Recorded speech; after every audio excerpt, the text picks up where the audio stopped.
Okay, here we are today in Leicester Central Library, and I've got with me Carol Brass, Environment Manager for Leicester City Council. Morning, Hi. Carol. Hi. Can you tell us a bit more about your role in the council? Well, I manage an environment team in the City Council, and it's our job to make sure that the correct policy is in place to steer the council into reducing its carbon footprint and to try and use our role to influence people in the city to do the same. Fine. You've got an author event planned for the Leicester Central Library. Can you tell us a bit more about it?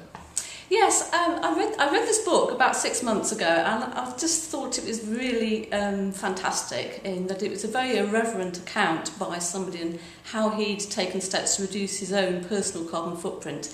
And working for the National Statistics Organisation, he obviously was a wizard with statistics and able to unpick his own carbon footprint in tremendous detail, but also to place that in the context of national statistics. So it was a really interesting read about how he'd actually gathered information on all the data in his own lifestyle, the food that he ate, the way he drove his car and the way he heated his house. And also was able to place that in a national context. So this question about what the little things I can do they ever make a difference? He was able to show how it would make a difference in the national situation. It's a very entertaining read, and so I thought, great, let's invite him to Leicester and share his experience with the people in Leicester. So that author is Prashant Vaze, isn't it? Sorry, yes, the book is The Economical Environmentalist. The author is Prashant Vaze, and he's coming to the new Central Library on the 7th of June at 6 p.m. So we've got plenty of space, but we would encourage people to come and book up as soon as possible, please. Great. Right. Can I just ask you a few more questions? Sure. Mayor Soulsby has pledged to make Leicester a low-carbon city.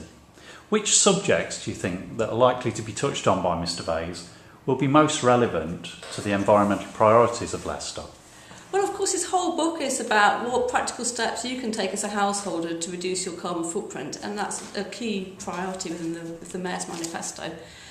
Quite interesting that when you break down the carbon footprint in the city, 20% of our footprint is from households, and that figure, the amount of carbon dioxide emitted by households is on the increase. People are buying flat screen televisions, they're buying bigger fridges, and all these things are kind of making a difference to our footprint as a city. So this book is incredibly relevant. It's 20% of our carbon footprint as a city that he's going to be talking about.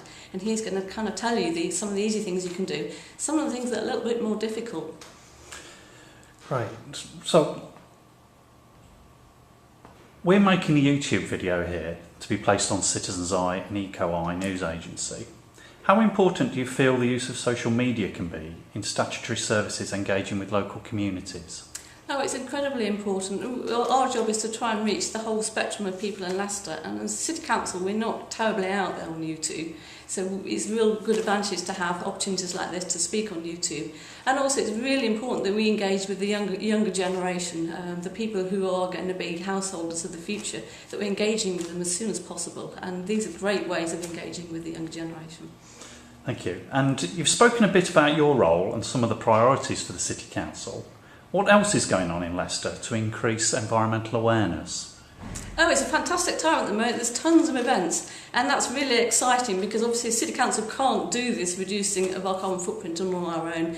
We rely on everybody taking their part, and if you're not aware of it, there's quite a number of other organisations out there. Transition Leicester for one. Vision 2020 is an organisation that has been asking people in Leicester to vision their future for the next 10 years.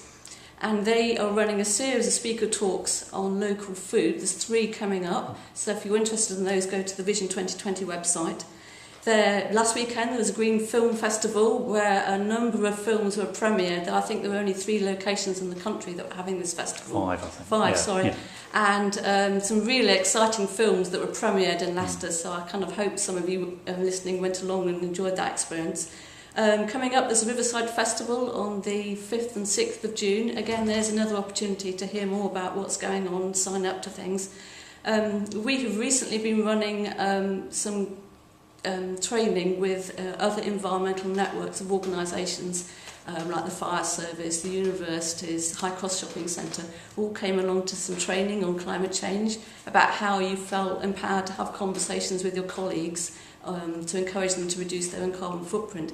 And then coming up in the end of the summer is the third Sky Ride, where thousands of people get on their bikes and come together. So if you want to find out more about any of these events, then they are placed on the City Council website. Yeah, and of course with Skyride coming up, prior to that we've got the Building Cycling Cultures Conference. Oh yes, I missed that one. down at the Phoenix Square again. So they're obviously getting really involved, Phoenix, in getting this message out there. I think that's really important. Do you think it's useful for other services that in the City Council that people might not immediately think of in delivering environmental messages, getting involved, such as libraries, for instance, and museums, maybe having more of an emphasis on kind of environmental messages? Well, as a council, we're asking all services to reduce their carbon footprint, and as part of that analysis, first up, we've been asking each service to develop their own carbon action plan, and we've been targeting on fairly straightforward things like Prashant Vaze talks about in his books, like switching things off, looking at your travel planning arrangements. But obviously, ultimately, we want all services to be very much more outward focusing on reducing the carbon footprint and seeing what they can do to encourage citizens of Leicester to take part. So obviously the museums have got a key role. Some of the exhibitions they run really important that they're able to entice people to think about climate change.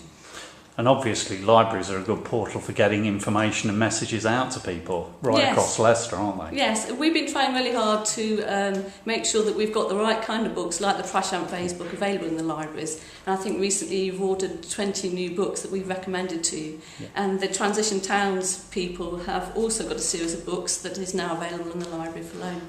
Yeah, and the library service will be down at the Building Cyclist Cultures Conference, and most of the events throughout the summer, promoting their stock, and we're looking to increase our stock of books that promote the kind of things that you do. So, Carol, thank you very much for your interview today. Thank you.